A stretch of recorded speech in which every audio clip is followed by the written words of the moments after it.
The Sovereign was not a restaurant. It was a confessional, a sanctuary, a vault.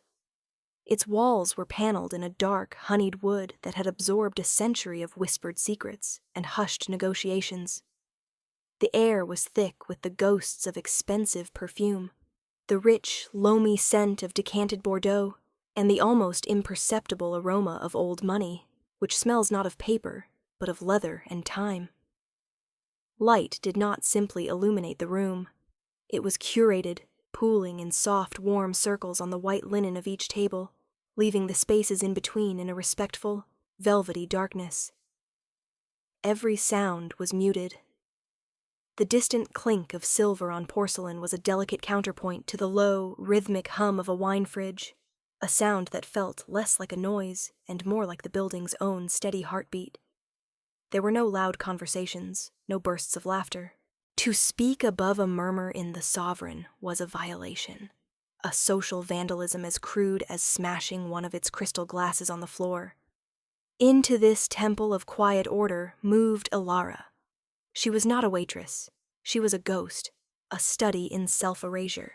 Her uniform, a simple black dress, severe and unadorned, was a kind of camouflage, designed to make her fade into the shadows between the pools of light.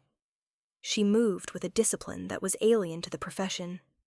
There was no wasted motion, no hurried shuffle. When she placed a glass on a table, it landed with a whisper of contact, its base perfectly aligned with the corner of the heavy linen napkin. When she poured wine, the bottle did not tremble. The liquid flowed in a silent, unbroken stream, ceasing precisely 1 inch below the widest part of the bowl. Her colleagues, bustling with the low-grade anxiety of their trade, saw her as odd, unnaturally calm. They did not know that her calmness was a fortress, built brick by brick over the ruins of a former life. They saw a woman in her late 20s, her face pleasant but forgettable, her hair pulled back in a severe knot. They did not see the architecture of her muscles, the subtle tension in her shoulders that spoke not of fatigue, but of a coiled readiness. They did not see the way her eyes, the color of a winter sky, were never still, constantly scanning, assessing, cataloging. They saw a waitress. She was a watcher. Her station gave her a clear view of Table 7, tucked into a discreet alcove. It was occupied, as it was every Tuesday, by Mr. Alistair Finch. He was a man who seemed to have been carved from the same aged wood as the restaurant's walls. His tweed jacket was frayed at the elbows, his white hair a wispy halo under the soft light. He was a retired professor of architectural history, a fact Alara had learned not from him, he rarely spoke, but from the manager, Julian. Mr. Finch came for the quiet, for the predictable solace of his weekly ritual. 1 glass of Sancerre, the pan-seared scallops, and 2 hours with a heavy book on Palladian villas. He was a fixture, a part of the room's essential grammar. His presence was a quiet testament to the order the Sovereign promised its patrons. He was vulnerable, but in this place, he was supposed to be safe. It was the promise of the vault. From her vantage point near the service door, Alara could also see the room's gravitational center, the large round table in the far corner. This was Mr. Casian's table. He was not a man. He was a weather system. When he was present, the restaurant's quiet intensified, becoming heavier, more deliberate. He was a monolith in a perfectly tailored black suit, his stillness a source of immense power. He was flanked tonight by 2 men, both as silent and still as he was, their own dark suits a uniform of loyalty. Mr. Casian did not look at his phone. He did not engage in conversation. He simply sat, his large, scarred hands resting on the table, one on either side of a glass of water. His eyes, dark and intelligent, missed nothing. He was the owner of the vault, the silent guarantor of its peace.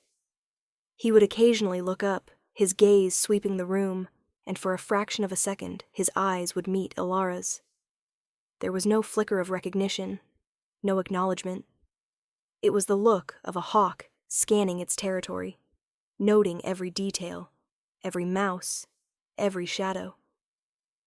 Alara would dip her head, a gesture of deference, and return to polishing a wineglass. the smooth, repetitive motion a rosary for her fractured peace. The silence in the room was not empty. It was full of unspoken agreements, of power held in reserve. It was a silence that was about to be broken. The disruption began not as a sound, but as a shift in the air. The heavy oak door swung open with too much force, admitting a gust of cold city air and a discordant note of energy that was utterly alien to the room. 3 men swaggered in. They were not dressed for the sovereign. Their suits were too shiny, their shoes too pointed, their cologne a cheap, cloying sweetness that was an assault on the delicate tapestry of aromas. They moved with the jerky, overconfident swagger of street predators who found themselves in a finer part of the jungle. Their voices were too loud, their laughter a harsh bark that made a woman at a nearby table flinch.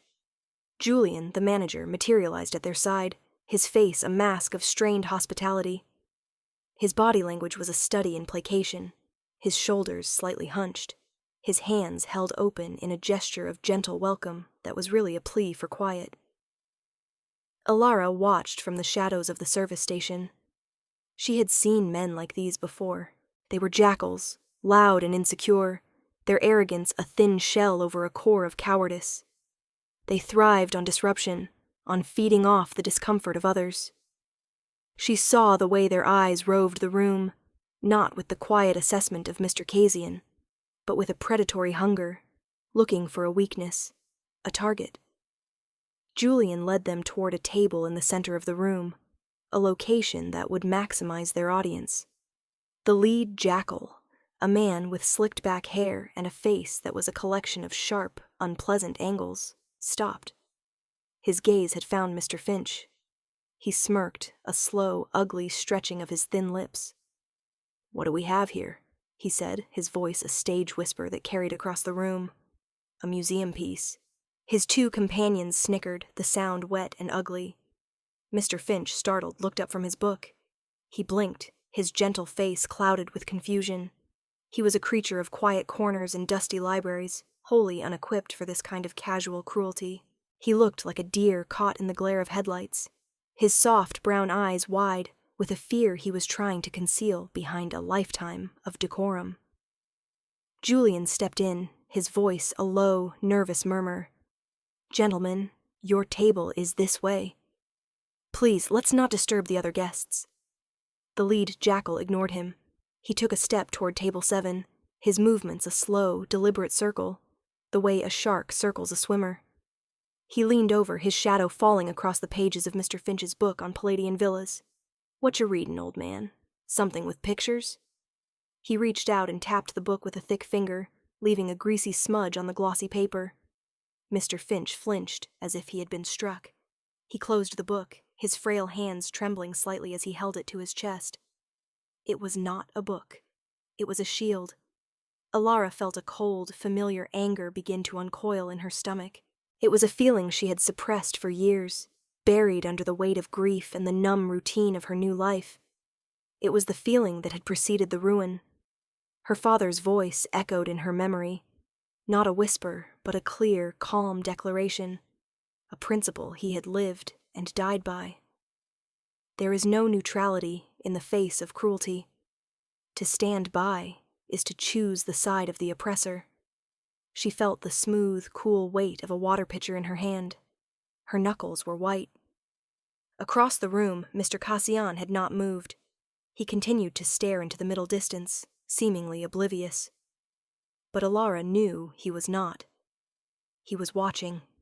He was waiting. He was testing the integrity of his vault. The test was failing. The harassment intensified, moving from casual mockery to deliberate vandalism. The second man, broader and duller than his leader, accidentally stumbled against Mr. Finch's table. A glass of water tipped over, a wave of cold liquid washing across the white linen, soaking the edge of the old man's tweed sleeve. "Oops," the man grunted, a caricature of an apology. "Clumsy me." Mr. Finch recoiled, dabbing at his sleeve with a napkin, his face pale. The lead jackal laughed, a short, sharp bark. "Looks like Grandpa pissed himself." The third man, a wiry, nervous creature, giggled, his eyes darting around the room, feeding on the palpable tension. The other diners were a tableau of civilized fear. They stared at their plates, at their wine glasses, at the dark wood of the walls. They made themselves small, hoping the predators would not notice them. They were good people, perhaps, but they were not brave. Their silence was a form of complicity, an unspoken prayer that the trouble would pass them by. Julian, the manager, was sweating now, small beads of perspiration on his upper lip. "Sirs, please," he whispered, his voice cracking. "This is not... We don't..." He was trying to appeal to a sense of decorum that these men did not possess. It was like trying to reason with a pack of hyenas. They fed on his fear, growing bolder with every tremor in his voice. Alara watched Mr. Finch. The old man had set his book aside, out of the water's reach. He was no longer trying to read. He sat very still, his back ramrod straight, his chin held high. He was terrified, but he was refusing to be humiliated. In his quiet, trembling dignity, Alara saw the ghost of her father. Her father, an auditor for the federal government, had possessed the same unyielding integrity. He had faced men far more powerful than these cheap thugs, men in boardrooms, men who could destroy lives with a phone call. And he had never once flinched. He had taught her that courage was not the absence of fear, but the refusal to be governed by it. He had taught her that some lines had to be drawn, not in sand, but in stone. The lead jackal pulled a chair from a neighboring table and sat down, uninvited, at Mr. Finch's table. He leaned forward, his elbows on the damp tablecloth, his face inches from the old man's. "You know, this is a nice place," he said, his voice dropping to a conspiratorial, menacing purr. "Expensive. You must have a lot of money, old man, to be sitting here all by yourself. Maybe you'd like to share some of it, for our trouble." He gestured to his wet-brained companions. "We're thirsty." Mr. Finch stared at him, his mouth a thin, bloodless line. He said nothing. The silence was his last defense. It was the breaking point. The violation was no longer just noise or mess. It was extortion. It was the strong preying on the weak in the one place that was supposed to forbid it. Alara set the water pitcher down on the service counter. The sound of the heavy glass meeting the stainless steel was quiet, but decisive. It was the sound of a choice being made. She untied her apron, folded it with practiced precision, and placed it next to the pitcher. She smoothed the front of her black dress. Her movements were calm, deliberate, the actions of a person preparing for a difficult but necessary task. She was no longer a ghost. She was a guardian. She took a single, deep breath, the air tasting of fear and old wine. Then she began to walk. The walk from the service station to Table 7 was only 20 feet, but the narrative of the room stretched it into a mile. Time seemed to thicken, to slow down. Alara's footsteps made no sound on the thick Persian rug, but every head in the room turned to follow her progress. It was a silent, inexorable advance. She did not look at the other diners. She did not look at the manager, whose eyes were wide with panic. She did not look at Mr. Casian's table. Her focus was a laser, pointed directly at the man who had seated himself at Mr. Finch's table. The air crackled with anticipation. The diners had been watching a horror show, passive and afraid. Now they were watching something else. They did not know what it was, but it felt different. It felt like a response. Alara stopped beside the table. She did not stand over the seated man. She stood beside Mr. Finch, a silent, solid presence at his shoulder. She placed a hand gently on the back of his chair. It was a gesture of reassurance, of solidarity. The man looked up at her, his eyes narrowed, a sneer already forming on his lips. "What do you want, sweetheart? Lost? The room is waiting. The other diners, the manager, even Mr. Casian, who had finally turned his head, his gaze fixed on the unfolding drama. His expression was unreadable, a mask of cold curiosity. I think you've finished your drinks, Alara said. Her voice was low, calm, devoid of any emotion. It was not a request. It was a statement of fact. The man's sneer widened. He leaned back in his chair, affecting an air of casual amusement. I don't think so. In fact, I think we just got here. He turned to Mr. Finch. The old man here was just about to buy us around. Weren't you, Pops? Mr. Finch remained silent, his jaw tight. Alara's gaze did not waver from the man's face. It is time for you to leave, she said. The words were simple, unadorned. But in the charged silence of the sovereign, they landed with the force of a judge's gavel. The man's amusement curdled into annoyance. He pushed himself up from the chair, rising to his full height. He was taller than her, broader. He was used to intimidating people with his size. He stepped into her personal space, his chest puffed out, trying to loom over her. Who the hell do you think you are? You're a waitress. Your job is to bring me a drink when I tell you to. Now be a good girl and go get us 3 whiskeys. And tell the old man to get his wallet out. He made his mistake then. He reached out and grabbed her arm, his fingers digging into her bicep. It was an act of casual ownership, of physical dominance. He expected her to flinch, to cry out, to submit. He was wrong. Alara did not pull away. She moved into the grab. Her body shifted with a speed and economy that was breathtaking. It was not a fight. It was a correction, a lesson in physics. Her left hand came up, not to strike, but to cup his elbow.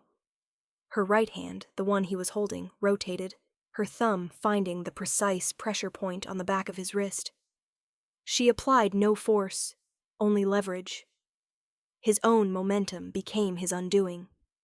His arm was twisted into an unnatural angle, a silent scream of tortured ligaments. His eyes widened, the arrogance replaced by a sudden, shocking flare of pain. A gasp escaped his lips. His grip on her arm vanished. He was off balance, his body contorted, held in place by a pressure so exquisite, so scientifically applied, that he was utterly immobilized. It was over in less than a second. There was no sound, no struggle, just the sight of this large, aggressive man suddenly frozen, his face a mask of agony and disbelief, held effortlessly in place by the small, quiet waitress. His 2 companions, who had been grinning, were now staring, their mouths slightly ajar. They looked from their leader's pained face to Alara's calm, impassive one. The power dynamic of the entire room had just been inverted. The jackal had been leashed. Alara held him for a beat, letting the lesson sink in. She leaned in, her voice a bare whisper, meant only for him. You will take your hands off me. You will apologize to this gentleman. And then you will leave my restaurant. She released him as suddenly as she had taken control. The man stumbled back, clutching his wrist, his face pale and slick with sweat. The pain was gone, but the humiliation was a fresh, raw wound. He stared at her, his eyes a mixture of fear and hatred. He was a bully who had just been confronted by something he didn't understand. It was not strength, it was technique. It was discipline. He tried to recover, to salvage a shred of his shattered dominance. He fumbled in his jacket pocket and pulled out a thick wad of cash, held together by a rubber band. He threw it on the table. The bundle landed with a dull thud on the damp linen. There, he spat, his voice raspy.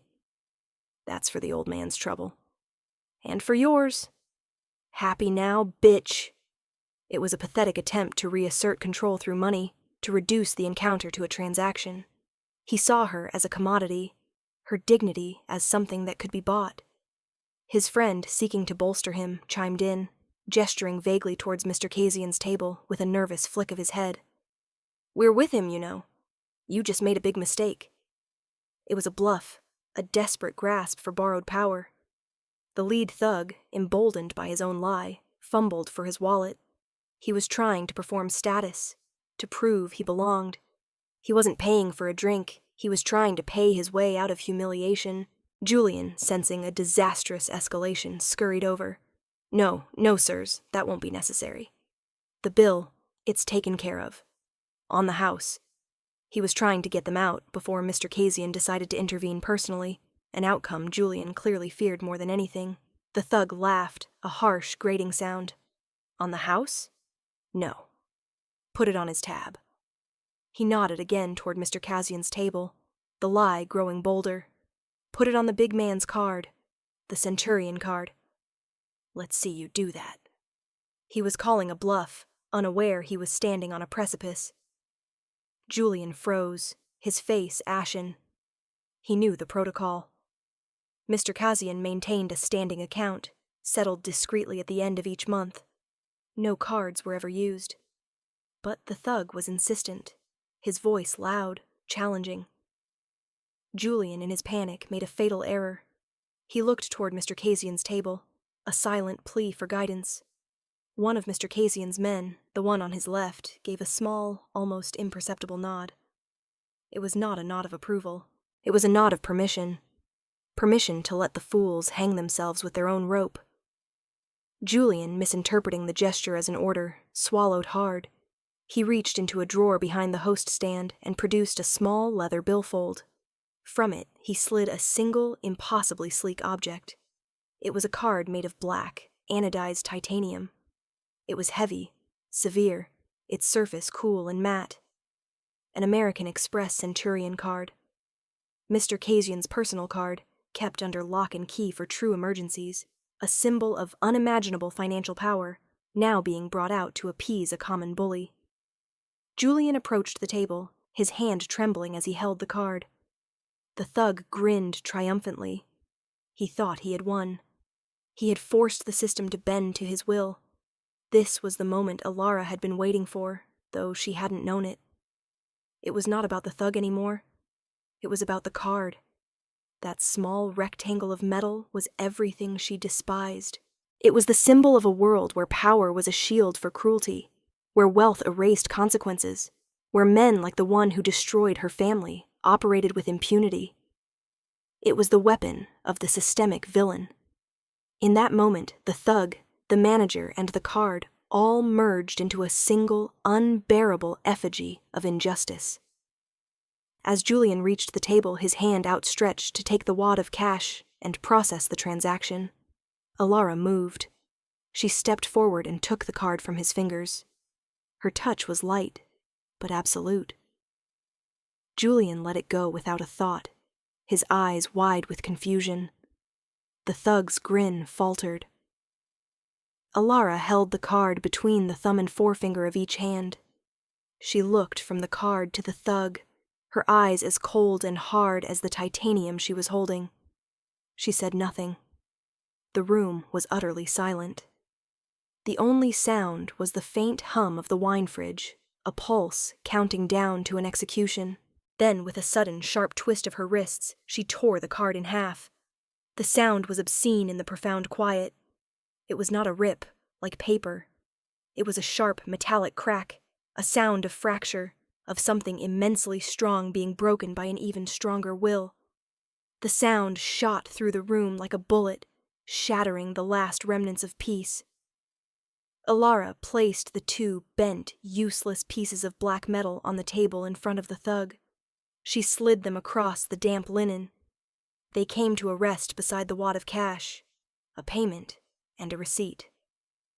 Then she stepped back, her face impassive, and folded her hands in front of her. The act was complete. It was not an act of anger. It was a verdict. The silence that followed was not empty. It was a physical presence, a heavy blanket that smothered all sound, all thought. It was a silence made of shock, of fear, of dawning comprehension. Every person in the restaurant was frozen, locked in a collective state of suspended animation. At Mr. Casian's table, the two men flanking him had stopped eating. One had a fork halfway to his mouth, loaded with a piece of seared tuna.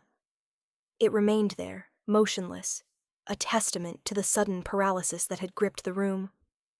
Their stillness was not passive. It was the stillness of a predator that has scented blood, a profound and terrible coiling of energy. They were no longer bodyguards. They were wolves, waiting for a signal. The three thugs were statues of terror. The color had drained from the leader's face, leaving it a sickly, waxy yellow. His eyes were fixed on the two pieces of broken metal on the table. The bluff had been called, and the price was higher than he could ever have imagined. The bravado, the arrogance, the cruelty. It all evaporated in an instant, replaced by a raw, primal fear. He understood in that moment that he had not just insulted a waitress or bullied an old man. He had desecrated a holy relic. He had trespassed in the court of a king and smashed the king's scepter. His two companions looked like they were about to be physically sick. They were shrinking in their chairs, trying to make themselves invisible, their eyes darting toward the exits like trapped animals. Julian, the manager, looked as though his soul had left his body. His mouth was open, but no sound came out. His hands fluttered at his sides like wounded birds. He stared at Alara, his expression a cocktail of horror and disbelief. He saw his career, his restaurant, his very life dissolving in the face of her impossible act of defiance. And Mr. Finch, the catalyst for it all, sat straighter than ever. The fear was gone from his face, replaced by a look of profound, quiet awe. He was looking at Alara not as a waitress, but as something else entirely. A champion. A force of nature he could not name. Across the room, Mr. Kazian finally moved. He placed his knife and fork down on his plate, the soft clink of silver on porcelain the only sound in the universe. He did it with a slow, deliberate grace that was more menacing than any shout. He picked up his linen napkin, wiped his mouth, and placed the napkin on the table. The meal was over. He raised his head, and his dark eyes settled on Alara. His face was a blank canvas. There was no anger, no shock. There was only a deep, penetrating assessment. He was looking at her, but he was seeing something far beyond the black dress and the folded hands. He was seeing the will that had torn metal, the discipline that had dismantled a bully without a punch. He was seeing a quality he recognized, a quality he valued above all others. Strength that did not need to announce itself. Then he made a gesture. It was nothing more than a slight inclination of his head, a movement so small it was almost imperceptible. But his men saw it. They understood it. It was a command. As one, the two men at his table rose from their chairs. Their movements were fluid, silent, and utterly devoid of aggression. That was the most terrifying part. They did not look like thugs coming to start a fight. They looked like surgeons coming to remove a tumor. They began to walk toward the three terrified men. Their pace was unhurried, a slow, methodical advance that promised a terrible certainty. The lead thug saw them coming, and a small, whimpering sound escaped his throat.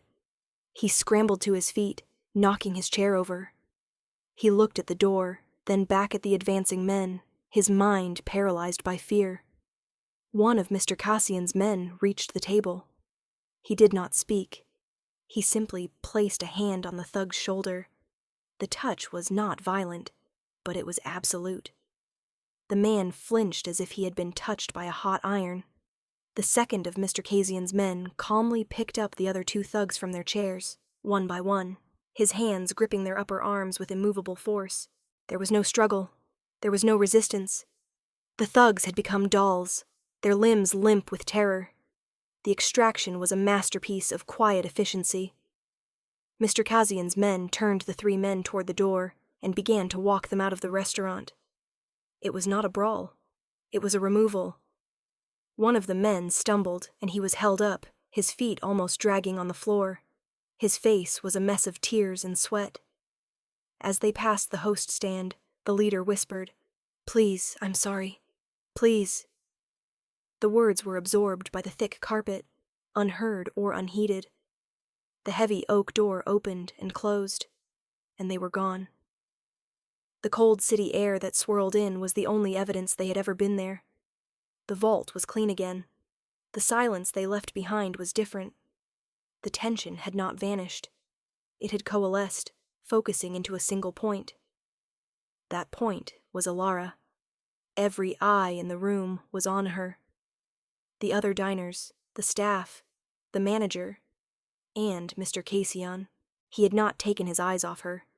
The entire event, from the moment she had started walking, had been a performance, and he had been the sole member of the audience who mattered. He had set a stage and released a pack of dogs onto it, just to see what would happen. He had been testing the integrity of his world, and he had found it in the most unexpected of places. He finally spoke. His voice was not loud, but it cut through the silence like a razor. It was a low, gravelly baritone, a voice that was used to giving commands and having them obeyed without question. "Alara," he said. It was not a question. It was a summons. He had never used her name before. He had probably never known it until this moment. He must have had Julian's files memorized, every employee a potential variable in his controlled environment. He beckoned her forward with a single, crooked finger. "Come here." It was a command, not an invitation. Julian looked at her, his eyes pleading. He didn't know what he was pleading for. For her to obey, for her to run, for the world to stop spinning. Alara took a breath. Her heart was hammering against her ribs, a frantic drumbeat against the steady, disciplined rhythm of her outward calm. She had made her choice. Now she had to face the consequences. She walked toward Mr. Casion's table, each step an act of will. She felt like she was walking toward a throne. She stopped a respectful distance from his table. She kept her eyes level with his, a small but significant act of defiance. She would not bow. She had not bowed to the thugs. She would not bow to their master. Mr. Casion studied her for a long moment, his dark eyes seeming to strip away the layers of her carefully constructed facade. He saw the waitress, but he also saw the fortress beneath. He saw the ghost, and he saw the warrior who had built it. "The Albright group," he said, his voice a low murmur. The two words hung in the air, dense and heavy with meaning. Alara's blood ran cold. It was a name from her past life, a name she had tried to bury under years of anonymity. The Albright Group was a behemoth of global finance, a corporate empire built on a foundation of sophisticated fraud. It was the case that had made her career, and the case that had destroyed her life. A $9 billion correction. You cost them $9 billion. He wasn't asking. He was telling her who she was. He was peeling back the uniform and the quiet demeanor and showing her the reflection she had tried so hard to avoid. The waitress was gone. In her place stood Alara Vance, formerly the lead forensic accountant for the SEC's Enforcement Division. The woman who had untangled a web of offshore accounts, shell corporations, and fraudulent derivatives so complex that it had taken her 2 years of sleepless nights to map it all. The woman whose work had led to the indictment of Albright's entire executive board. The woman whose father, a key witness in the case, had died in a car accident that was ruled an accident, but which she knew in her bones was an execution. Her carefully constructed anonymity shattered with 5 words. "How?" she whispered, the single word a crack in her composure. Mr. Casion gave a small, almost imperceptible shrug. "My business requires me to know things. I make it a point to know the true value of assets." He looked at her, his eyes holding a new light. Not just assessment, but something akin to respect. "You are a significant asset, Ms. Vance, and you have been hiding in my restaurant." He let the statement hang in the air. He wasn't angry about the card. The card was trivial, a piece of metal. What he was interested in was the person who had the will to break it. He gestured to the chair opposite him, the one recently vacated by one of his men. "Sit." Alara hesitated for a fraction of a second, then complied. She sat, her back straight, her hands folded in her lap. She felt strangely calm. The worst had happened. She had been seen. The ghost was gone. Now she just had to face the man who had seen her. Julian, seeing this, began to quietly and efficiently clear the restaurant. He went from table to table, whispering apologies, explaining that the kitchen was now closed. The diners, eager to escape the charged atmosphere, left quickly and silently, their eyes averted.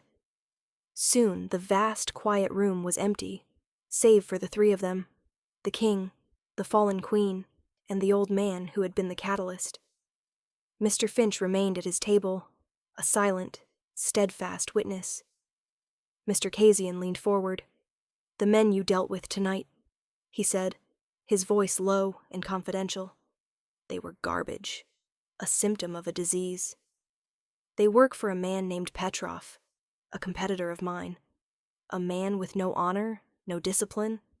He uses thugs like them to create chaos, to test for weakness. They thought this place was a soft target." He paused, his eyes flicking to the 2 pieces of black metal still glinting on the other table. "You proved them wrong." He was not a man given to praise, but his words were a clear acknowledgement of her power. "I detest vulgarity, Ms. Vance," he continued, his voice taking on a philosophical tone. "Vulgarity in violence, in business, in life. What those men did was vulgar. What you did," he paused, searching for the word, "was precise. It was a statement of principle. You didn't hurt him. You humiliated him.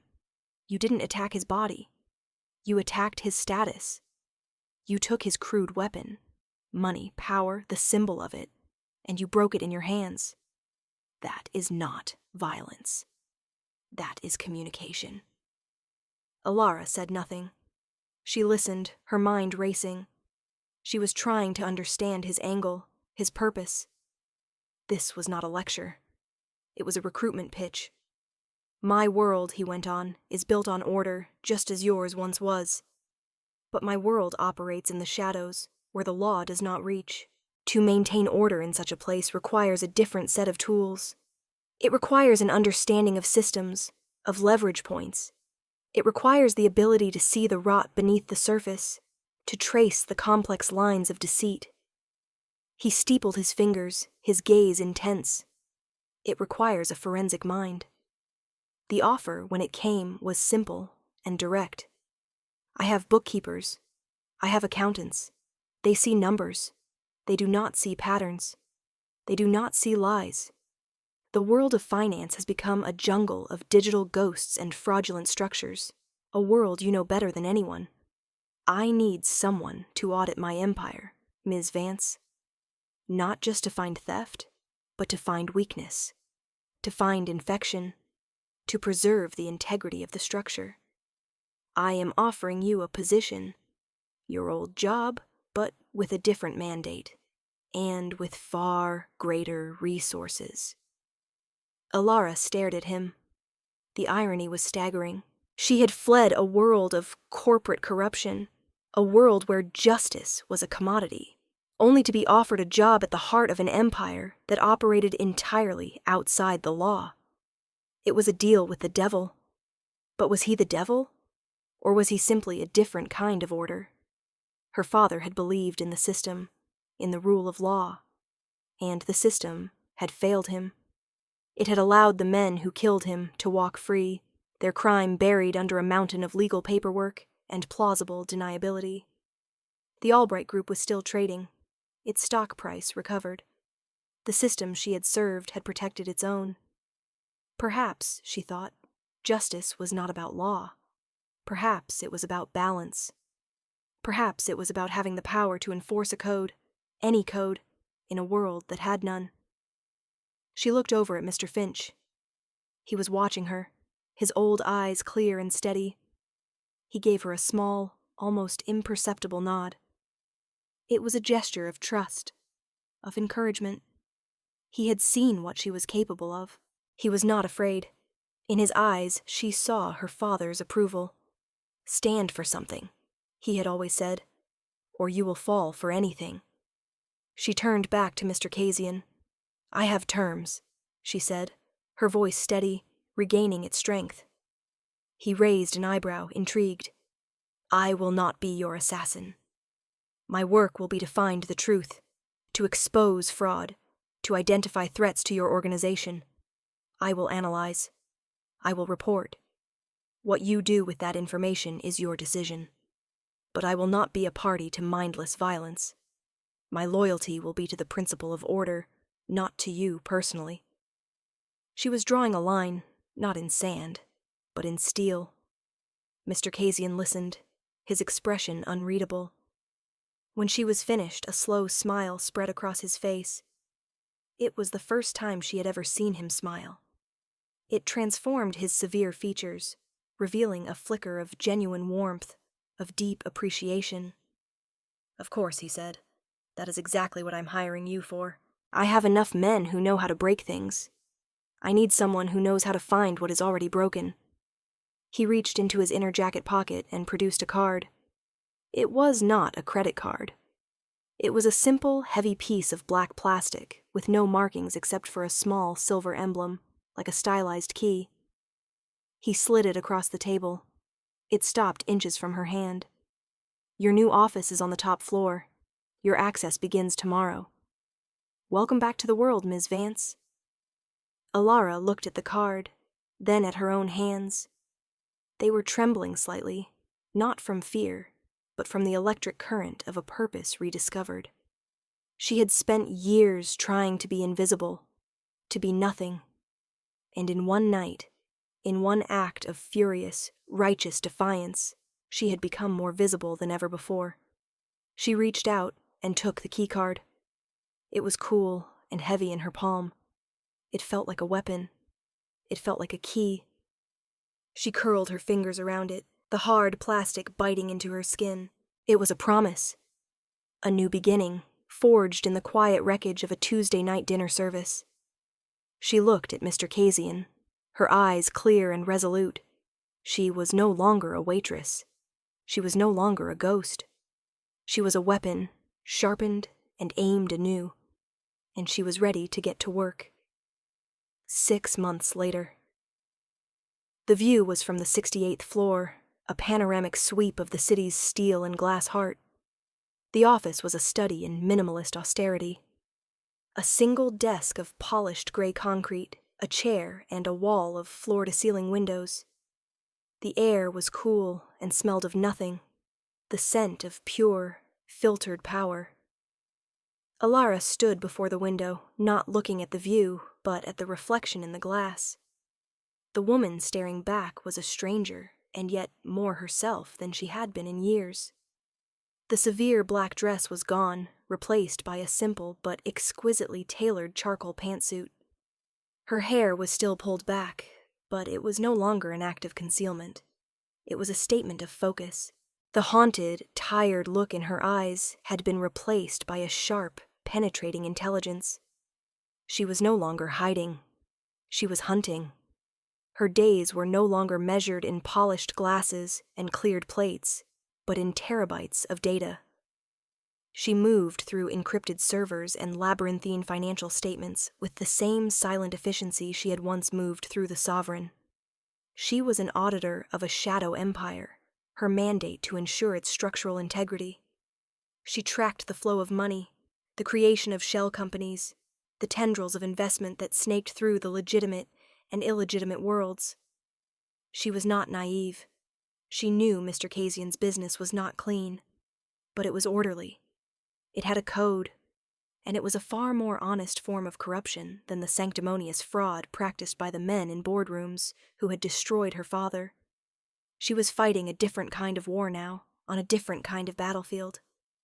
The door to her office opened without a sound. Mr. Kasian entered. He moved with the same quiet authority, but here, in his own domain, his power was ambient, like the pressure in a deep ocean. He did not speak. He walked to her desk and placed a thin black file on its surface. Alara turned from the window. She looked at the file, then at him. He met her gaze, his expression neutral. She walked to the desk and opened the file.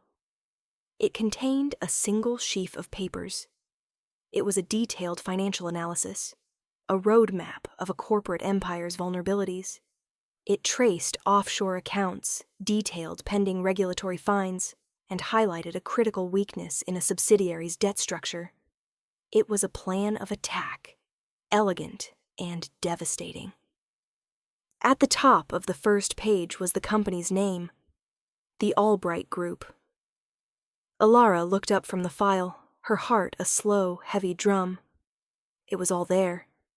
Everything she would need to dismantle the company that had taken everything from her, not through the slow, compromised channels of the law, but through the swift, brutal logic of the market. It was not justice. It was vengeance, served cold and calculated on a balance sheet. Mr. Kasian had not forgotten. He had waited, had given her the tools and the position, and now he was giving her the target. It was not a gift. It was a test, a final confirmation of her allegiance. A silent understanding passed between them. He was not ordering her to do it. He was giving her the choice. He was giving her the power she had lacked, the power to balance the scales herself. She closed the file. Her hands were steady. The anger she had carried for so long had cooled, forged into something harder, sharper. It was not the hot rage of a victim, but the cold resolve of a predator. She had found a new way to honor her father's legacy, not by blindly following his rules, but by enforcing his core principle in a world that had no rules at all. She would bring order to chaos. She would be the correction. She looked out the window again at the city sprawling beneath her, a complex system of light and shadow, of power and poverty, of order and chaos. She had found her place in it, not above it, but at its heart, a silent, disciplined force, working within the darkness to impose a kind of balance. True power is not the freedom to break the world. It is the discipline to mend it.